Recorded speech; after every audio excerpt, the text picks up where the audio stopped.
Konflik gajah liar dengan manusia kembali terjadi di Pidijaya. Kali ini komplotan gajah liar masuk ke kebun dan merusak tanaman warga Panton Limeng, Desa Akimegoh, Kecamatan Bandar Baru, Lungputu, Kabupaten Pidijaya. Balai Konservasi Sumber Daya Alam BKSDA Aceh saat ini terus melakukan pengiringan gajah ke habitatnya.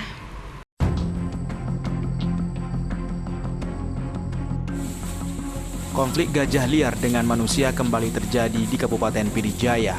Kali ini komplotan gajah liar masuk ke kebun dan merusak tanaman warga Panton Limeng, Desa Akimegoh, Kecamatan Bandar Baru, Lungputu, Kabupaten Pidijaya. Sejak beberapa bulan terakhir, gajah liar berkeliaran di komplek perumahan masyarakat di transmigrasi lokasi Panton Limeng, Desa Akimegoh, Kecamatan Bandar Baru, Lungputu. Banyaknya tanaman muda milik petani dimakan oleh binatang berbadan besar ini. Tanaman yang dirusak gajah seperti pisang, pinang, sawit, serta beberapa tanaman muda lainnya.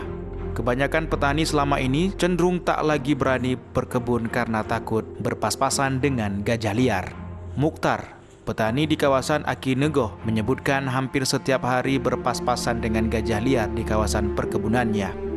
Mereka mengusir gajah-gajah liar bersama petani lainnya dengan menggunakan alat-alat seadanya.